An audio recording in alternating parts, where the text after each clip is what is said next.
Alright guys, Midwest Picker here. We're on our way to a book sale. I think I talked about this in the last video. I got the dates wrong. Well, now I got it right. I think it's October 19th. So it is this weekend. We got our snacks and we're on our way. I might not take a whole lot of video inside the book sale. It's in a public library, so I don't know. I'll try to sneak a little bit, but for sure we'll do an unboxing and show you what we got. The books are 3 for $1. And it's everything you can think of. Some are old vintage antique books, some of them are newer, some of them are manuals, religious books, reference books, fiction, nonfiction, everything. And I've never been to this sale before, and from what I've been told, it's kind of crazy. There's a lot of people there, so we got all these bags, our reusable bags. We're just going to fill them up because it's just so cheap. So we got our cash, we got our snacks, and what kind of books are you looking for? Inspirational, Jeanette O, kind of stuff like that. Diary of a Wimpy Kid? No. No, she says. Okay. There is the library. This place is huge. Look at that building. Gorgeous.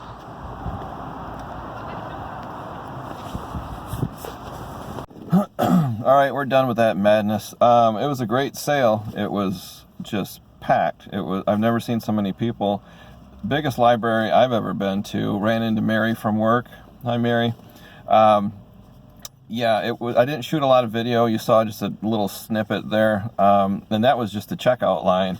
The crazy part was the big room where they have the book set up. It was wall-to-wall people. I mean, you're constantly bumping into people. People on the ground underneath the tables. Saw a few resellers there with some really fancy book scanning tools that shoot out a laser and scan the ISBN number and all that stuff. But most people, I would say probably 95% were just there to look for a book they wanted. We got 9 books, 1 for Delaney and 8 for me. Got some sci-fi books. I don't know how to pronounce it, but when I do the unboxing, I'll show you that. Some reference books, I think, and 1 vintage book. I didn't have time to look anything up. It was just crazy. So we got here about 5 after 9. It's like 9:35, and we've seen enough. We got what we wanted. I did look up 1 book. It was a Chilton auto repair manual from 2002. Only had 2 listed on eBay and no solds. It was like $19.99 with free ship. But even media mail shipping a really heavy book like that, there's just no meat on the bone, and they just don't sell. So I just left it. So the other books I got, I didn't even look them up. I just went with instinct. So it was only $3 for these 9 books. So if they're not worth that much, not a big loss. So we got plenty of time. We're going to head to a Salvation Army. We got a 69-cent sale today. So that'll be coming up next.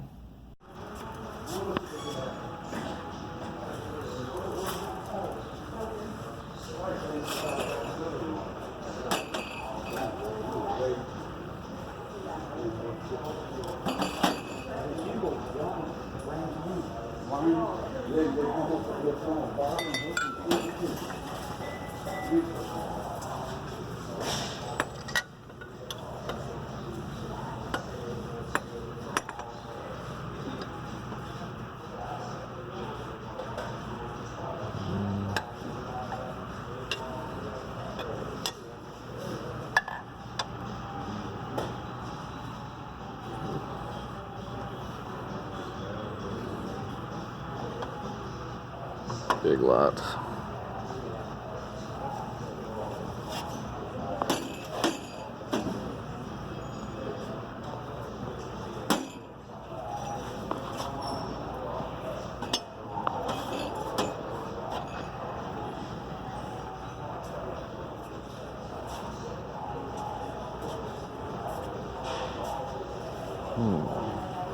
Maybe.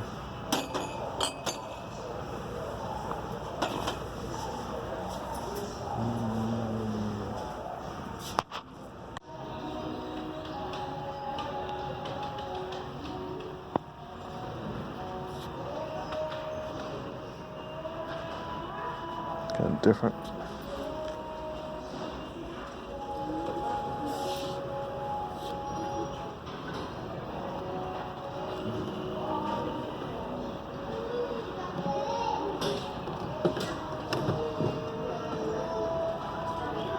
It's a little sun bleached, so I'm not going to get it. Alright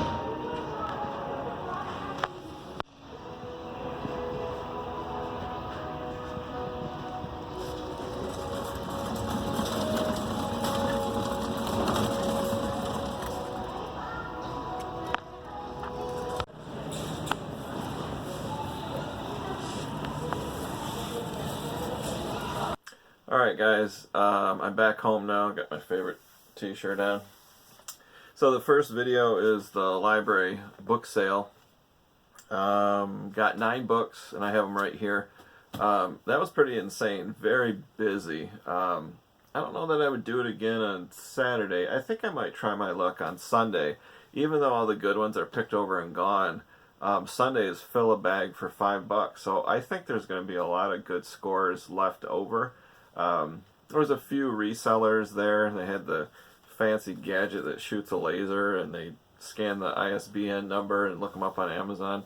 You guys might know what that is. I just use my phone, but I only looked up one book. The rest I just kind of went on instinct. So these are the books that I got. This one is a Doom 2 Player's Guide. I didn't look this one up. I got home and looked it up. It's $7-8. So I'll list this probably $8 with medium mail shipping on top. This one is a history of lithography, basically printing. This is just a keeper.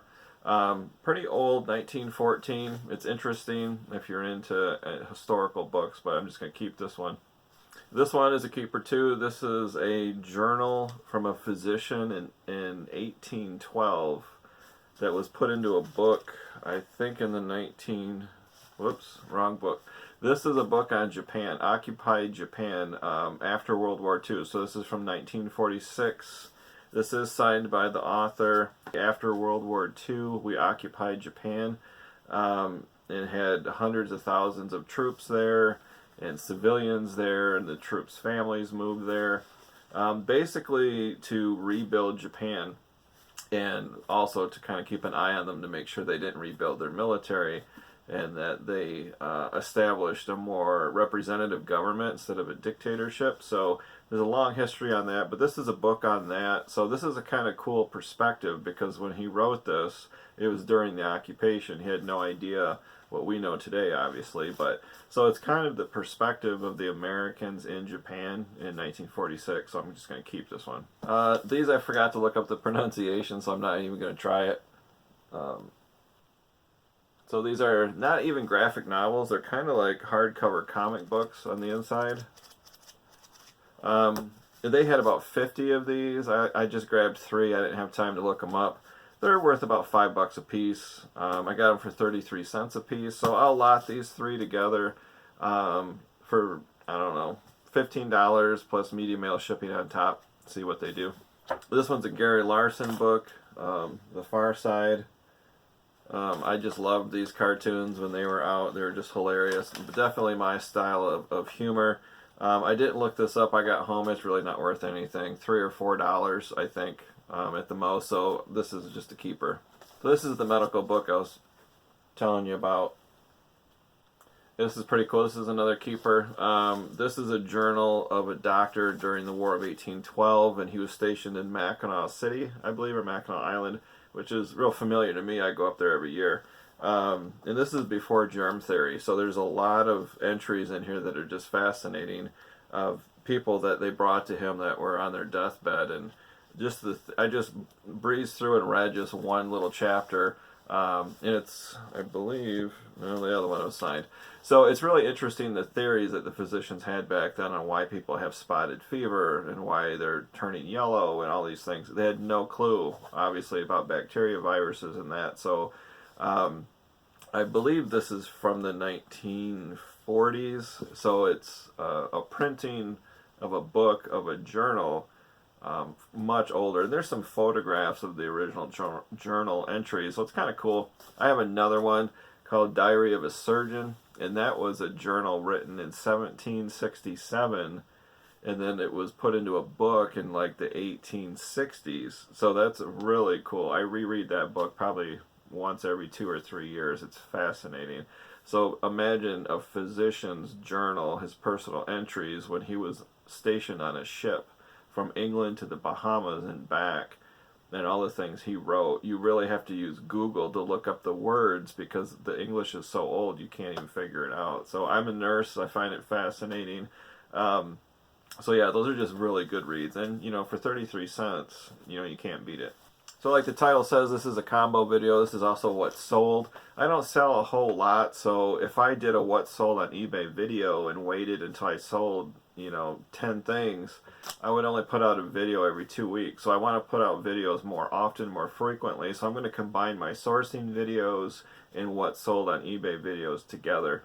And I'm not zoomed in as much, so I got more room for pictures right here. So here we go. The first one is my big score. This is a Lenox plate. This is a collector plate, very old. I got this, I believe, at the Burley Park flea market. I'll put the episode here. I bought this for $1, and I had no idea what it was worth. I just went on instinct. When I got home, I looked it up, and they were selling from $80 to $125. Some were the exact plate, some were a little off a little bit, different colors. I had to research periwinkle. I had no idea what that was. This shirt is almost periwinkle. So I threw it up on eBay for $89.95. I figured if I paid $1, I don't care if it's worth a lot more or whatever. I'm just going to go for it.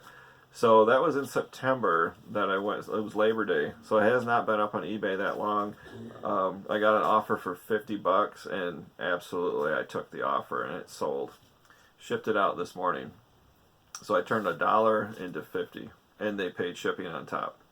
Next one are the shot glasses. I got this at a Goodwill. Paid up a little bit. I think they were 99 cents a piece, so I paid $4, and they sold for $15.95. Next one is this Culligan water filter. I got this for 50 cents. So these go good. If it's a name brand, they sell really well. So this one I got for 50 cents, sold it for $15.95. And it amazes me, some items people don't even offer a lower price. They just buy it outright as soon as they find it. Every single thing I sell, except for the very rare vintage collectibles, I usually have a or best offer. And only about 30% of the people send me an offer, which is really weird. Next one are these 2 large coffee cups. I think they're coffee cups. They might be latte cups. I don't know. I don't drink coffee, so I don't know. But when I did see them at Goodwill, I saw the quality in the cups, and they are collectible, and they're very nice. I paid $4 for the pair, and I got a bunch of low offers. They've probably been on eBay 2 or 3 months, and just out of the blue, I got lots of low offers for $10 and $12, and you can argue, should you decline the offer? Should you just ignore the offer and not do anything? Or should you counter offer? So sometimes I'll counter offer and they'll counter back and we'll go back and forth. Declining it, I don't really know what the benefit of that is. Something that's like as low as like $8 or $10, I just ignore it and don't do anything with it. But I was patient and I waited, and somebody paid full price, so I got $24.95 for these, and I paid $4. So that's it for the video, guys. Put your comments down below. Ask me questions. My email is linked below. My Instagram is below. So when I sell something within hours, it's on my Instagram, so you know immediately instead of waiting for the video to come out. Subscribe if you haven't subscribed. If this is your first time here, subscribe, and then I encourage you to binge watch my channel. This is episode 41. The very first episode explains what this is all about. There's a lot of how-to videos, how to ship, how to list, how to research your item, how to source your items. So originally that's what this channel is for, is helping new people to reselling, not just eBay. It is in the title, but also Mercari or Craigslist or garage sales, or however you want to resell locally or on the internet and shipping. Either way it works if you want to start out slow as a hobby or scale up to full-time business. I'm not a full-time business, so I can't help too much with that, but I can help you with what sells, how to box things up. I just shipped that Lenox plate, which is very fragile, put it in a priority mail region B box, and I guarantee it won't break. I've never had a glass item break. I'm very careful with that, so I figure if they paid $50, they're going to get the royal treatment. I'm going to use a mile of bubble wrap, make sure it's in a box much bigger than the plate itself. So So yeah, I'll let you know if I get feedback from anybody that says, oh, I got this item and it was broken. It hasn't happened yet. I don't think it will. So anyway, that's it this time, guys. Thanks for watching.